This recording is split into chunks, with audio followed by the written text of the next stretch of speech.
अब दिल्ली में केंद्र सरकार के अध्यादेश पर रविशंकर प्रसाद इस वक्त एक प्रेस कॉन्फ्रेंस करे, सीधे ले चलते हैं। दिल्ली सरकार में पदस्थापित ऑफिसर्स का ट्रांसफर पोस्टिंग विजिलेंस एक बॉडी के द्वारा किया जाएगा, जिसके चेयरमैन अरविंद केजरीवाल होंगे, लेकिन उसके चीफ सेक्रेटरी भी मेंबर होंगे और होम सेक्रेटरी भी मेंबर होंगे, और इनके निर्णय पर ही लेफ्टिनेंट गवर्नर फैसला करेंगे, दिल्ली के जो लेफ्टिनेंट गवर्नर हैं, और वो फैसला बहुमत के आधार पर होगा।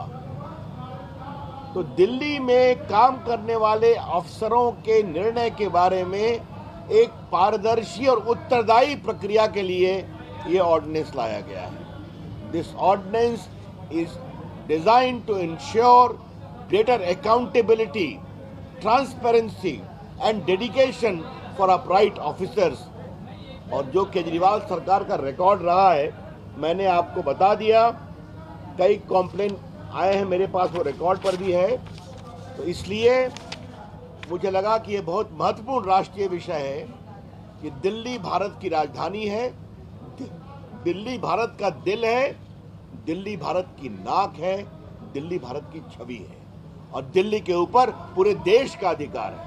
इसलिए जिस तरह से केजरीवाल की सरकार कर रही थी, इसके माध्यम से एक डेडिकेटेड प्रक्रिया संशोधन करके लाई गई है, और ये बहुत स्वागत योग्य है, जनहित में है, और दिल्ली के भी हित में है, और भारत के भी हित में है। तो मुझे आपको बताना था, ये बहुत ही महत्वपूर्ण विषय था, तो मुझे लगा कि ये विषय आपके सामने रख दें।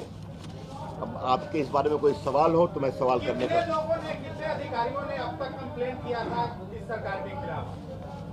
कितने अधिकारियों ने कंप्लेंट किया? निर्णय सुप्रीम कोर्ट का आया और 3-4 दिन में तो मैंने पढ़ दिया 4-5 IAS अफसर कि मंत्री क्या दबाव दे रहे हैं, हम तुम्हें देख लेंगे। उन शब्दों का मैं प्रयोग नहीं कर रहा हूं। किसी के खिलाफ NGO हैरेसमेंट की शिकायत कर रहा है, और प्लस भारत सरकार ने निर्णय किया है, एक ऑर्डिनेंस लाया है, भारत के संविधान के धारा 239AA 239 के अंतर्गत भारत को अधिकार है कि संसद ये कानून बना सकती है, और इमरजेंसी मैंने बताया, जिसके कारण ऑर्डिनेंस आया है।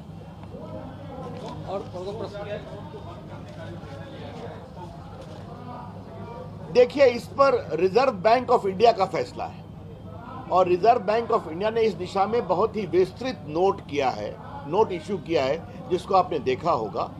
क्या कहा है उन्होंने कि हमने 2016 में लाया था, अब लगभग 6 साल हो गया, तो अब इन नोटों का प्रचलन बहुत कम हुआ है, जो पहले लगभग 30% था। तो पूर्व केंद्रीय मंत्री और बीजेपी के सांसद रविशंकर प्रसाद बात रख रहे थे जो ऑर्डिनेंस लाया गया है दिल्ली सरकार को लेकर। उन्होंने बताया कि जो अफसर थे वो लगातार कंप्लेन कर रहे थे, उनके ऊपर दबाव डाला जा रहा है, शिकायत कर रहे थे केंद्र सरकार के बाद, जिसके बाद अध्यादेश आया है। इंडिया टीवी हर वक्त हर जगह डाउनलोड करने के लिए सर्च करें India TV news Google play store या ऐप स्टोर पर।